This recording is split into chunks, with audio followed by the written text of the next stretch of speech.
Today's episode of Voiced is from r/petty revenge and is about users standing their ground against outrageous behavior, whether it's a vindictive comeback, a hot dog costume conundrum, or a colorful neighborhood feud. Which petty moments will leave you laughing and shaking your head? Subscribe if you enjoy. Several years ago, I worked the late shift as an online customer support agent for a women's clothing company. The other customer service agents and I were constantly mistreated by difficult customers, and our managers did absolutely nothing to support us. The company valued its customers so much that the rules for dealing with them were disgustingly lax. For example, this one guy would call in obviously engaging in inappropriate behavior, but we weren't allowed to hang up on him because he never actually said he was. We had a 3-strike policy where a customer could say pretty much anything they wanted to 3 times before they were disconnected and banned. But we also had a 1-day turnover policy where if a customer was cut off for inappropriate behavior, the ban was reset the next day. So someone could come in, tell you that you're a bitch 3 times, get kicked off, and then come and do it again the next day. The entire time I worked there, I never saw a single person get permanently banned. Not even the guy who was obviously masturbating. I eventually ended up quitting specifically because a customer harassed me to the point of me crying, and my manager's response was that I could have an unpaid 10-minute break now instead of my 15-minute break later. Yeah, one of the worst customers was this woman we'll call Kathy. This woman would enter our customer support agent chats around midnight, drunk, she admitted to this. She would ask questions like, "What jeans do you think go with this top?" While the customer support agent answered, Kathy would say things like, "Wow, this is taking so long. Imagine working a minimum wage job at midnight. Bet you want to kill yourself." Warning number 1. The next time it would get a little worse. "Wow, you're such a loser. Have you ever thought about killing yourself? I would if I were you." Warning number 2. The last time each night it would be something like, "I hope you die. You're so sad. You should kill yourself." At that point, we'd let her know we could no longer help her, and we'd disconnect her. And then she'd pop back in chat within a few days, and the whole thing would start over. She always said the same kinds of things. She clearly knew she could say 3 separate terrible things to us. Our managers never helped or stepped in. I once looked this woman up. I wanted to know who she was. To my surprise, I found out that she was a therapist. She had her own practice. I was baffled. What she did was a horrible, cruel, unkind thing. I couldn't believe a therapist would do this. I later quit working at the company. I waited a few weeks, and then I made a phone call to Kathy's practice. I spoke to Kathy. I told her I was seeking therapy.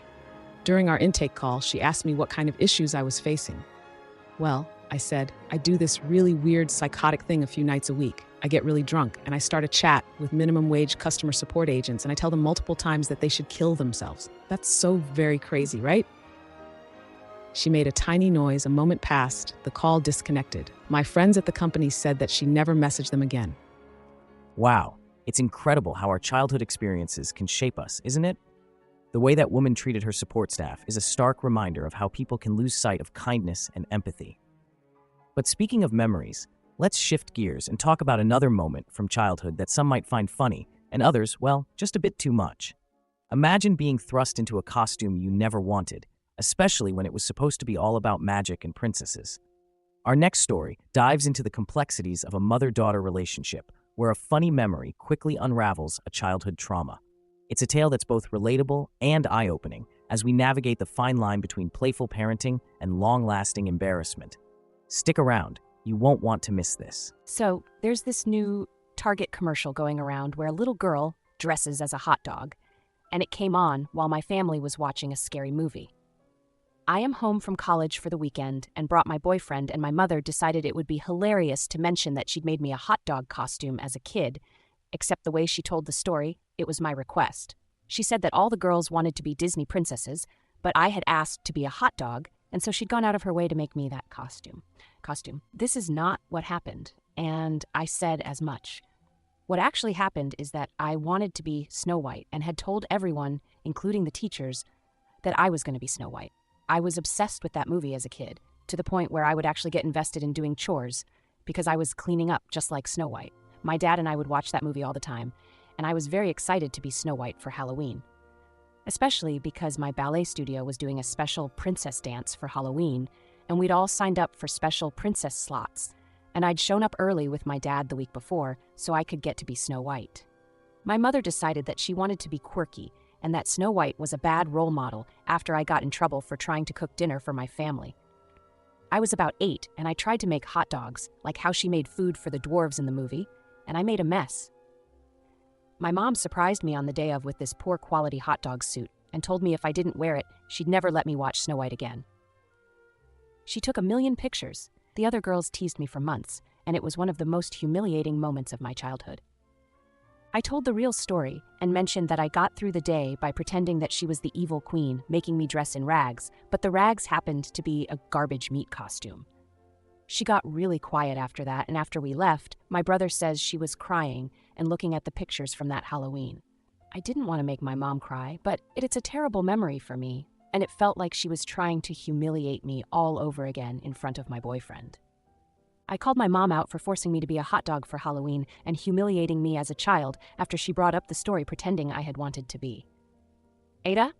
Wow, it seems like family dynamics can really take a sharp turn, can't they? Just when you think you're reminiscing about childhood memories, you might find yourself digging up some deep-seated frustrations. Now, let's pivot from family tales to a different kind of neighborhood drama. Imagine expressing your individuality through your home, only to have a neighbor rain on your parade. What happens when your vibrant palette clashes with someone else's monochrome mindset? Let's dive into this colorful confrontation. I bought a house in a community without a homeowners association. I wanted my home to be my home, and that includes making it look the way that I want. I also chose a neighborhood that already has fun, colorful houses instead of just plain earth tones. I finally got to the point where I could repaint my house. I picked a soft peachy color with sage, blue, and soft and dark pink accents. Fun and colorful without being too out there. My neighbor Paul really hates it and has been complaining since we started the project. He also made his opinion known that he hates our front lawn, lots of wildflowers and sunflowers, fun garden flags, a little free library, etc. Each and every time, I've told him that I don't care. Truly, I don't. And I've suggested a few times that maybe he'd be happier in a homeowners association community that has control over everything and forces people into having earth-toned homes. Paul got angry when I suggested that and said he's lived in his home for 15 years and shouldn't have to move. I told him, okay, well, you'll have to learn to live with a little color. Last weekend, I was putting in pavers that my niece and I had painted together. They're all things like ladybugs, turtles, birds, etc. in fun colors. I adore them, and my niece is so excited she gets to be a part of my home. Paul came over to complain yet again, saying it was all an eyesore, and my niece was here, so I just told him, it's time for you to grow up and get over what I'm doing with my house. He got even angrier and told me that I have no right to talk to him this way. Do I know who I'm talking to, etc. I told him to just go away and get a life. If he has so much free time to complain and moan about a colorful house, maybe he should get a hobby. He stormed off, calling me a nasty piece of work. My niece was cracking up on the side. For the record, no one in my family is uptight. We really don't care about cursing. I know some people still clutch their pearls over it around kids. She's 15, but I'm sure she says worse. Anyway, one of the other neighbors came to tell me that he's been flapping his jaw about how disrespectful I am to talk to him like that.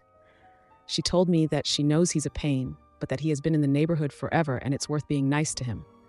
I don't know. Is telling him to get a life that big of a deal? Am I the asshole?